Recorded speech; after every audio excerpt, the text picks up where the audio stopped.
शिव शिव शिव शिव शिव शिव शिव शिव शिव सदा शिव सर्वत्र शिव सत्य सत्यम धम्मम दर्शनम सत्यम धम्मम विजयम सत्यम धम्मम संस्थापनाम संस्थापनाम सदा सत्य धर्म की विजय हो, सदा सत्य धर्म की विजय हो। सत्यम धम्मम सत्यम धम्मम सत्यम धम्मम शिव के आगमन के साथ बारिश के आगमन और शिव के आगमन के साथ ही बारिश। सदा सत्यम धम्मम संस्थापन सदा सत्यम धम्मम संस्थापना सत्यम धम्मम सत्यम धम्मम शिव महापुराण। अमर कथा, अमर वाणी, अमर निराली, अमर स्वरूप, अमरत्व को शिव वाणी, शिव ज्ञान, शिव परम वाणी, शिव परम पद, शिव महापुराण, शिव ज्ञान। समस्त देवादिदेव, देवों के देव, महादेव, महेश्वर, परमात्मा, सदाशिव को सदाशिव। सत्यम धम्मम दर्शनाम सत्यम धम्मम विजयम सत्यम धम्मम संस्थापनाम संस्थापनाम। समस्त देवादेवी देव, 64 योगिनी माता, 51 शक्तिपीठ, 12 ज्योतिर्लिंग, समस्त देवादेवी, 33 करोड़ देवी देवताओं, समस्त धर्म संप्रदाय, जात धर्म, अल्लाह, यीशु मसीह, परमेश्वर, नानक, कबीर, सबको आह्वान है। जिरुष्ट सभी धर्म के सभी धर्म संस्थापकों, गुरुदेव, गुरु ज्ञानी, गुरुवाणी को आइए शिव के महाशिव परमेश्वर सदाशिव प्रकाशमान निर्वस्त्र निर्गुण ओंकार अनाकार शिव का सगुण सा परिवार शिव सहित इस शिव महापुराण रुद्र संहिता की रुद्र कथा को, उमा सतीव्रत कथा को आगे बढ़ाएं और इस परम पिता परमेश्वर में परम पद परम आशीष का अनुग्रह करे।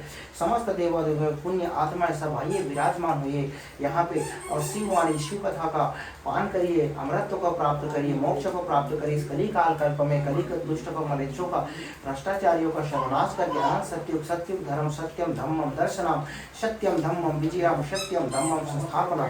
सत्य धर्म के दर्शन, सत्य धर्म के विजय और संस्थापना के लिए अग्र पंक्ति की भूमिका का निर्वहन करे और सभी इस शिव की अर्था की अमर गाड़ी, अमर वाणी, अमर अमृत, अमर अमृतत्व को प्राप्त करें और अनंत सत्युग के लिए अपने आप को सभी को स्वागत बनाए। नाथों का नाथ जगन्नाथ परमेश्वर, परमेश्वर महाराज, सबको नमन है।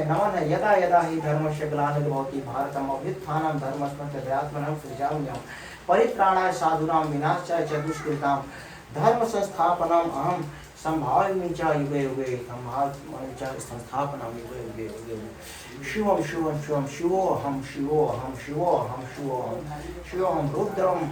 नमस्कारम परमेश्वरम परमेश्वर।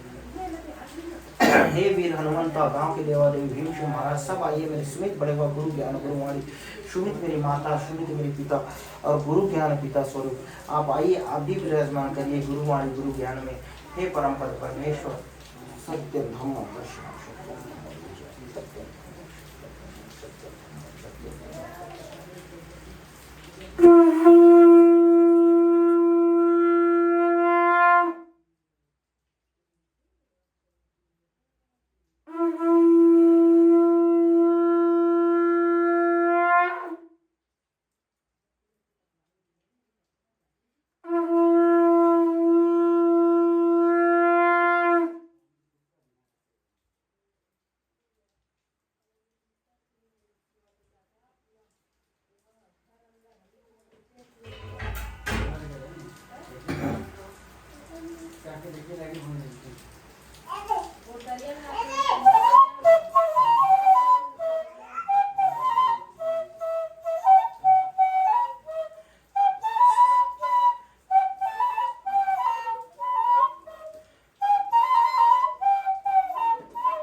रुद्र संहिता शिव महापुराण। ब्रह्मा जी से दक्ष की अनुमति पाकर देवताओं और मुनियों सहित भगवान शिव का दक्ष के घर जाना, दक्ष द्वारा सबका सत्कार तथा सती और शिव का विवाह।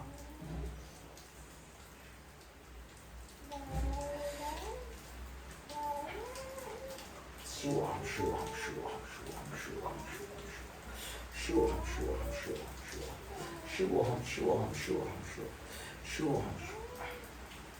ब्रह्मा जी कहते हैं, नारद, तदंतर मैं हिमालय के कैलाश शिखर पर रहने वाले परमेश्वर महादेव शिव को लाने के लिए प्रसन्नता पूर्वक उनके पास गया और उनके इस प्रकार बोला कि वृषभध्वज सती के लिए मेरे पुत्र दक्ष ने जो बात कही है उसे सुनिए, और जिस कार्य को वे अपने लिए असाध्य मानते थे उसे सिद्ध हुआ ही समझिए। दक्ष ने कहा कि मैं अपनी पुत्री भगवान शिव के ही साथ में दूंगा, क्योंकि उन्हीं के लिए यह उत्पन्न हुई है। शिव के साथ सती का विवाह हो, यह कार्य तो मुझे स्वतः ही अभिष्ट है। फिर आपके भी कहने से इसका महत्व और अधिक बढ़ गया। मेरी पुत्री ने स्वयं इसी उद्देश्य से भगवान शिव की आराधना की है, और इस समय शिव जी भी मुझसे इसी के विषय में अन्वेषण पूछताछ कर रहे हैं। इसलिए मुझे अपनी कन्या अवश्य ही भगवान शिव के हाथ में देनी है। विधाता हे भगवान शंकर शुभ लग्न और शुभ मुहूर्त में यहाँ पधारे, उस समय मैं उन्हें शिक्षा के तौर पर अपनी यह पुत्री दे दूंगा। वृषभध्वज, मुझे दक्ष ने ऐसी बात कही है, अतः आप शुभ मुहूर्त में उनके घर चलिए और सती को ले आइए। मुने मेरी यह बात सुनकर भक्त वत्सल रुद्र लौकिक गति का आश्रय ले हंसते हुए मुझसे बोले, संसार की सृष्टि करने वाले ब्रह्मा जी, मैं तुम्हारे और नारद के साथ ही दक्ष के घर चलूंगा। अतः नारद का स्मरण करो, अपने मरीचि आदि मानस पुत्रों को भी बुला लो। विधे मैं उन सबके साथ दक्ष के निवास स्थान पर चलूंगा। मेरे पार्षद भी मेरे साथ रहेंगे। नारद लोकाचार के निर्वाह में लगे हुए भगवान शिव की इस प्रकार आज्ञा देने पर मैंने तुम्हारा और मरीचि आदि पुत्रों का भी स्मरण किया। मेरे याद करते ही तुम्हारे साथ मेरे सभी मानस पुत्र मन में आदर की भावना लिए शीघ्र ही वहां आ पहुंचे। उस समय तुम सब लोग हर्ष से उत्फुल्ल हो रहे थे। फिर रुद्र के स्मरण करने पर शिव भक्तों के सम्राट भगवान विष्णु भी अपने सैनिकों तथा कमला देवी के साथ गरुड़ पर आसन आरूढ़ हो तुरंत आ गए। तदंतर चैत्र मास के शुक्ल पक्ष की त्रयोदशी तिथि में रविवार को पूर्व फाल्गुनी नक्षत्र में मुझ ब्रह्मा और विष्णु आदि समस्त देवताओं के साथ महेश्वर ने विवाह के लिए यात्रा की। मार्ग में उन देवताओं और ऋषियों के साथ यात्रा करते हुए भगवान शंकर बड़ी शोभा पा रहे थे। वहां जाते हुए देवताओं मुनियों तथा आनंद मग्न मन वाले ब्राह्मण करो रास्तों में बड़ा उत्सव हो रहा था।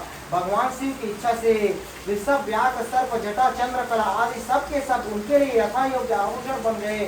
तदंतर वेग से चलने वाले बलवान बलिवर्ध नंदीकेश्वर पर आरूढ़ हुए महादेव जी श्री विष्णु आदि देवताओं को साथ लिए क्षण भर से प्रसन्नता पूर्वक दक्ष के घर जा पहुंचे। वहां विनीत चित्त वाले प्रजापति दक्ष समस्त आत्मीय जनों के साथ भगवान शिव की अगवानी के लिए उनके सामने आए। उस समय उनके समस्त अंगों में हर्ष जनित रोमांच हो आया था। स्वयं दक्ष ने अपने द्वार पर आए हुए समस्त देवताओं का सत्कार किया। वे सब लोग सूर्यश्रेष्ठ शिव को बिठाकर उनके पार्श्व भाग में स्वयं भी मुनियों के साथ क्रमशः बैठ गए। इसके साथ दक्ष ने मुनियों सहित समस्त देवताओं की परिक्रमा की और उन सबके साथ भगवान शिव को घर के भीतर ले आए। उस समय दक्ष के मन में बड़ी प्रसन्नता थी। उन्होंने सर्वेश्वर शिव को उत्तम आसन देकर स्वयं ही विधि पूर्वक उनका पूजन किया। तत्पश्चात श्री विष्णु का, मेरा ब्राह्मणों का, देवताओं का और समस्त शिवगणों का भी यथोचित विधि से उत्तम भक्ति भाव से साथ पूजन किया। इस तरह पूजनीय पुरुषों तथा अन्य लोगों सहित उन सबका यथोचित आदर सत्कार करके दक्ष ने मेरे मानस पुत्र मरीचि आदि मुनियों के साथ आवश्यक सलाह की। उसके बाद मेरे पुत्र दक्ष ने मुझ पिता से मेरे चरणों में प्रणाम करके प्रसन्नता पूर्वक कहा, प्रभु आप ही वैवाहिक कार्य कराएं। तब मैं भी हर्ष भरे हृदय से बहुत अच्छा कहकर उठा और वह सारा कार्य कराने लगा। तदंतर ग्रहों के बल से युक्त शुभ और लग्न और मुहूर्त में दक्ष ने हर्षपूर्वक अपनी पुत्री सती का हाथ भगवान शंकर के हाथ में दे दिया। उस समय हर्ष से भरे हुए भगवान वृषभध्वज ने भी वैवाहिक विधि से सुंदरी दक्ष कन्या का पाणी ग्रहण किया। फिर मैंने श्री हरि ने, तुम और अन्य मुनियों ने, देवताओं और प्रमाण पथगणों भगवान शिव को प्रणाम किया और सबने नाना प्रकार की स्तुतियों द्वारा उन्हें संतुष्ट किया। उस समय नाच गान के साथ महान उत्सव मनाया गया। समस्त देवताओं और मुनियों को बड़ा आनंद प्राप्त हुआ। भगवान शिव के लिए कन्यादान करके मेरे पुत्र दक्ष कृतार्थ हो गए। शिक्षा